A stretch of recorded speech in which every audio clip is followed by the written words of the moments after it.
నమస్కారం, నేను రేవతి. తాండవ న్యూస్ కి స్వాగతం. తునిలో మోదీ హటావో దేశ్ బచావో నినాదాలతో సిపిఐ-ఎంఎల్ లిబరేషన్ నిరసన చేపట్టింది. కేంద్ర రాష్ట్ర ప్రభుత్వాల విధానాలను వ్యతిరేకిస్తూ తహసీల్దార్ కార్యాలయం వరకు ప్రదర్శన నిర్వహించి పలు డిమాండ్లతో అధికారులకు వినతి పత్రం అందజేశారు. మోదీ హటావో దేశ్ బచావో అంటూ తుని పట్టణంలో సిపిఐ-ఎంఎల్ లిబరేషన్ ఆధ్వర్యంలో నిరసన చేపట్టారు. గొల్ల అప్పారావు సెంటర్ నుంచి తహసీల్దార్ కార్యాలయం వరకు ప్రదర్శన నిర్వహించి తహసీల్దార్ ప్రసాద్కు వినతి పత్రం అందజేశారు. ఈ సందర్భంగా పార్టీ రాష్ట్ర కార్యదర్శి బుగత బంగారావు మాట్లాడుతూ పేదలకు ఇళ్ల స్థలాలు, సాగు భూములకు హక్కులు కల్పించాలని, గిరిజనుల ఫారెస్ట్ భూములకు ROFR పట్టాలు ఇవ్వాలని డిమాండ్ చేశారు. ఉపాధి హామీ చట్టాన్ని పటిష్టంగా అమలు చేయాలని, రాష్ట్ర ప్రభుత్వ ఎన్నికల హామీలను అమలు చేయాలని కోరారు. ప్రజాస్వామ్యం, రాజ్యాంగ పరిరక్షణ కోసం పోరాటంలో ప్రతి ఒక్కరు భాగస్వాములు కావాలని ఆయన పిలుపునిచ్చారు. మరి ఆగస్టు నెలంతా కూడా భారతదేశానికి స్వాతంత్రం వచ్చినటువంటి నెల ఇది. ఈ స్వాతంత్ర ఉద్యమంలో పాల్గొన్నటువంటి వాళ్ళు మొత్తం వెనకబడిపోయారు. స్వాతంత్ర ఉద్యమంలో లేనటువంటి వాళ్ళు ఇవాళ దేశాన్ని ఏదైతే పరిపాలన చేస్తూ ఉన్నారు. ఈరోజు మనం చూసుకున్నట్లయితే భారతదేశంలో ఒక రకమైనటువంటి అసమాన పరిస్థితులు ఏవైతే తలెత్తుతూ ఉన్నాయి. భారతదేశం అంతా కూడా ఒక యూనిటీగా ముందుకెళ్ళవలసినటువంటి ఈ పరిస్థితుల్లో భారతదేశంలో విభజించి పాలించాలన్నటువంటి పాలన ఏదైతే కొనసాగుతూ ఉంది. నిరుద్యోగ సమస్య చాలా తీవ్రతరమైంది. విద్యార్థులకి ఎటువంటి పరిస్థితులన్నీ కూడా ఉద్యోగం చూపించే పరిస్థితులు ఈ ప్రభుత్వాలన్నీ కూడా ఉన్నాయి. ఎన్నికల్లో ఇచ్చినటువంటి హామీలు ఏవైతే ఉన్నాయో వీళ్ళందరూ కూడా పక్కన పెట్టేసి ఈ రోజున వాటి కోసం మాట్లాడుతూ ఉంటే వారు ఆ విద్యార్థుల మీద దాడి చేస్తూ ఉన్నారు. నిన్న కాక మొన్న జనతరంలో ఢిల్లీలో పెద్ద ఎత్తున ఉద్యమం చేస్తే జనజీవ ఉద్యమాన్ని అడిచివేయడానికి తీవ్రమైనటువంటి ప్రయత్నం చేశారు. ఆ ప్రయత్నంలో భాగంగా మొత్తం నీరు గ్యాస్ వదిలారు, వాటర్ క్యాన్లతో కొట్టారు, అలాగే పల్లెట్ క్యాన్లతో కాల్చారు. ఏమైనా జరిగే విద్యార్థుల యొక్క మనోధైర్యం ముందు ఈ ప్రభుత్వం తలవంచక తప్పలేదు. అక్కడ ఉన్నటువంటి విద్యాశాఖ మంత్రి రాజీనామా చేయక తప్పలేదు. ఇక్కడ ఈ రాష్ట్రంలో కూడా మనం చూసినట్లయితే మొత్తం వీళ్ళందరూ కూడా అన్ని రకాలుగా కూడా పేదల విద్యార్థులందరూ కూడా మా సమస్య ఇదని చెప్పేసి ఇవాళ మరో స్వతంత్ర పోరాటానికి వాళ్ళందరూ కూడా శంకారావం పూరించారు.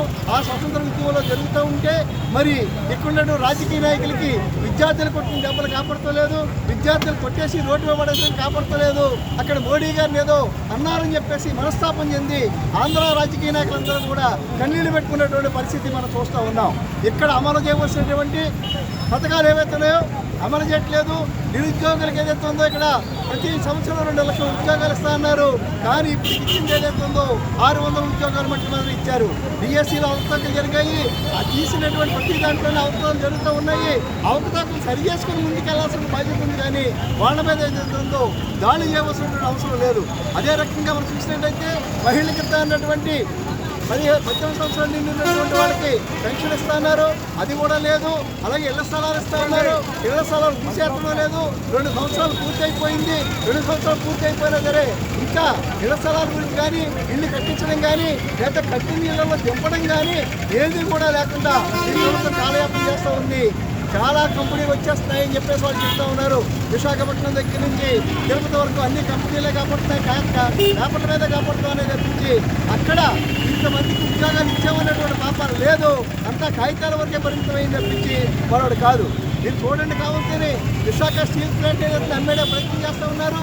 మిట్టల కంపెనీకి ఏదైతే ఉన్నదో అనకాపల్లి దగ్గర, నక్కపల్లి దగ్గర మళ్ళీ ఇంకో ఫ్యాక్టరీ కట్టిస్తూ ఉన్నారు. స్టీల్ ప్లాంట్కి ఇవ్వాల్సినటువంటి నిధులు ఇవ్వడం మానేసి, మొత్తం కావాల్సిన మెటీరియల్ ఇవ్వడం మానేసి మిట్టల కంపెనీకి ఇచ్చేస్తూ ఉన్నారు. అంటే వీళ్ళు దేశం కోసం, మన రాష్ట్రం అభివృద్ధి కోసం ఆలోచిస్తున్నారా అంటే లేదు. పెద్ద పెద్ద కంపెనీల కోసం ఆలోచిస్తున్నారు తప్పించి ఇక్కడ నిరుద్యోగుల కోసం కానీ యువకుల కోసం కూడా ఎటువంటి పరిస్థితులు ఆలోచించడం లేదు.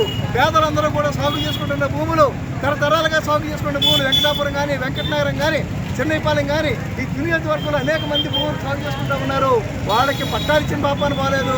ఇంకా వాళ్ళని ఎలా ఖాళీ చేసేసి ఆ భూములన్నీ భూ బ్యాంకులు ఎలా పెట్టేసుకుందామా అని చెప్పేసి ఒక కాణించే ప్రయత్నాలు చేస్తూ ఉన్నారు. ఇటువంటి ఈ ప్రయత్నాలన్నింటినీ కూడా ఆంధ్ర రాష్ట్రంలో కూడా చంద్రబాబు నాయుడు ఇచ్చినటువంటి వాగ్దానాలు ఖచ్చితంగా అమలయ్యేలాగా మేము ఉద్యమం చేస్తాము. మోడీని దించే వరకు కూడా, మోడీని గట్టి దించండి అని చెప్పేసి మేము పెద్ద ఎత్తున దేశవ్యాప్తంగా ఉద్యమం చేస్తూ ఉన్నాము.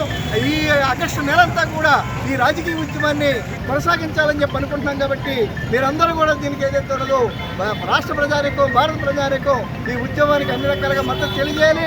ఎందుకంటే స్వాతంత్రం తెచ్చినటువంటి పార్టీలు ఏవైతే ఉన్నాయో పక్కన ఉన్నాయి.